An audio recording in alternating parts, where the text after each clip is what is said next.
Hello guys, welcome back to my channel Nightingale classes for nurses. आज जो हमारी terminology वो खत्म हो जाएंगी, तो let's start with the terminology. First, independent providers. Independent मतलब होता है खुद, जो अपने आप केयर प्रोवाइड कर सकता है। जैसे कि कौन? These are the nurses, therapists, aides, home makers and the companions who are privately employed by the people who need their services. Independently क्या कर सकती है नर्सेज? अगर पेशेंट को कोई भी डिसीज या इलनेस से सफर कर रहा है तो कभी कभी ऐसी कंडीशंस देखने को मिलती है जब नर्सेज को क्या करना पड़ता है, खुद ही क्या करना पड़ता है, केयर प्रोवाइड करनी पड़ती है इंडिपेंडेंटली, वो भी अकेले।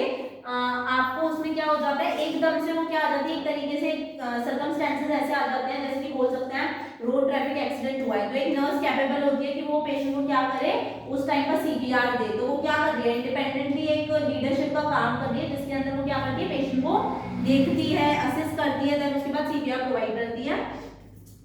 ये क्या होती है? अब थेरेपिस्ट क्या होते हैं? थेरेपिस्ट होते हैं जो थेरेपीज प्रोवाइड करते हैं। किस तरीके की बोल सकते हैं? मेंटली भी बोल सकते हैं, फिजिकली भी बोल सकते हैं। जो क्या प्रोवाइड करते हैं?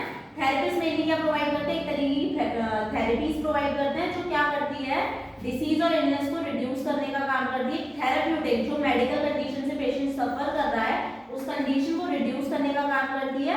जैसे कि बोल सकते हैं हम उसको बिहेवियर थेरेपी देते हैं। बिहेवियर मतलब उसके बिहेवियर में क्या होता है, इलनेस के रिगार्डिंग बहुत सारे चेंजेस देखने के लिए मिलता है, तो हम उसे कैसी केयर प्रोवाइड करते हैं, एक तरीके के बिहेवियर थेरेपीज प्रोवाइड करते हैं। मॉडिफिकेशन बताते हैं, डाइटरी मैनेजमेंट, बिहेवियर थेरेपी वो बताते हैं क्या क्या चीजें आपको चेंजेस करनी है।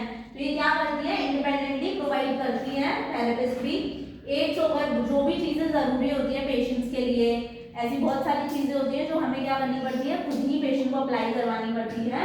तो वो क्या आता है, हमारी इंडिपेंडेंट प्रोवाइडर में आता है। होम मेकर्स हो गए, जो भी अदर कोऑर्डिनेटर्स है, अदर हेल्थ केयर प्रोफेशनल्स है, अदर हेल्थ केयर वर्कर्स हैं, वो क्या करते हैं, प्राइवेटली एम्प्लॉयड करते हैं पीपल को, जिन भी चीजों की सर्विस की जरूरत है पेशेंट्स को, वो सारी चीजें इंडिपेंडेंटली प्रोवाइड करा सके पेशेंट को जब उसे रिक्वायरमेंट है उस चीज की। नेक्स्ट आता है एम्बुलेटरी सर्जिकल सेंटर्स। एम्बुलेटरी मतलब होता है बहुत ज्यादा इंपॉर्टेंट, हम इसको यूज करते हैं। एम्बुलेटरी मतलब एक तरीके से बोल सकते हैं ऐसी फैसिलिटी, ऐसी सर्जिकल फैसिलिटी जो अलाउ करनी है हमें पेशेंट को, ताकि हम उसे एक सर्जिकल प्रोसीजर्स अच्छे से आउटसाइड द हॉस्पिटल एनवायरनमेंट भी प्रोवाइड करवा सके। जैसे कि बोल सकते हैं कि एक तरीके से आप क्या प्रोवाइड कर रहे हैं पेशेंट को, पेशेंट क्या है, बहुत ज्यादा सीवियर कंडीशन में मिला है, उस टाइम पे हम उसे क्या देते हैं, एक तरीके से हम सीपीआर का एग्जांपल ले सकते हैं।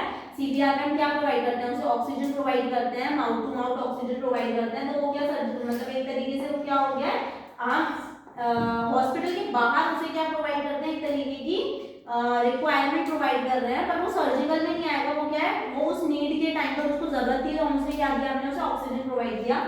और सर्जिकल, अगर एम्बुलेटरी सर्जिकल और सेंटर्स की बात करें तो ये क्या होता है, इसको also called out patient surgical facilities, इसमें क्या बोलते हैं, और हम इसको आउट पेशेंट सर्जिकल फैसिलिटीज भी बोलते हैं। Allow patient to receive certain surgical procedure, जहां पे पेशेंट को सर्जिकल प्रोसीजर्स दिए जाते हैं outside a hospital environment. Hospital environment के बाहर भी क्या प्रोवाइड करते हैं, उन्हें सर्जिकल प्रोसीजर्स प्रोवाइड करते हैं जब उन्हें बहुत ज्यादा नीडेड होता है तब। नेक्स्ट आता है नर्सिंग होम। नर्सिंग होम एक प्राइवेट रेसिडेंशियल में बनाए जाते हैं, जिसमें हमारे आपको एक स्पेसिफिक बोल सकते हैं किसी भी एक स्पेशलिटी का डॉक्टर मिलता है, जिसके अंदर चीजों को मेनली क्या होता है, नर्सिंग होम में offer a living situation for patient whose medical needs are not severe।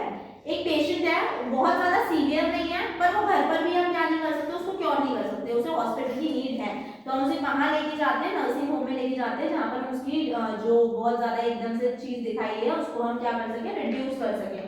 तो needs are not severe, not enough for hospitalisation but are to service to manage at home. तो हमें क्या provide करना है, उसको nursing home provide करना है, जिस टाइम पे हम उसे क्या नहीं कर सकते, घर पर ट्रीट नहीं कर सकते हैं। उसको किसकी नीड है, तुरंत के तुरंत एक इमरजेंसी सर्विस की नीड है, जो उस टाइम पे उसे रिक्वायर्ड है।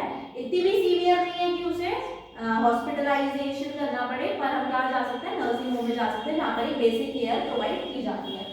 नेक्स्ट आता है टेली हेल्थ। टेली का मतलब ही होता है, टेली का मतलब ये होता है हमारा रिगार्डिंग का मतलब कम्युनिकेशन, बोल सकते हैं। टेली का मतलब एक तरीके से होता है इलेक्ट्रॉनिक। इलेक्ट्रॉनिक से बोले तो जो भी कम्युनिकेशन चीजें हम यूज करते हैं, जो भी कम्युनिकेशन टेक्नोलॉजीज का यूज करते हैं, वो सारी चीजें हमारी टेली के अंदर आती है। तो टेली हेल्थ क्या बताती है? Refers to the use of electronic communication technology to facilitate long distance health care and health education.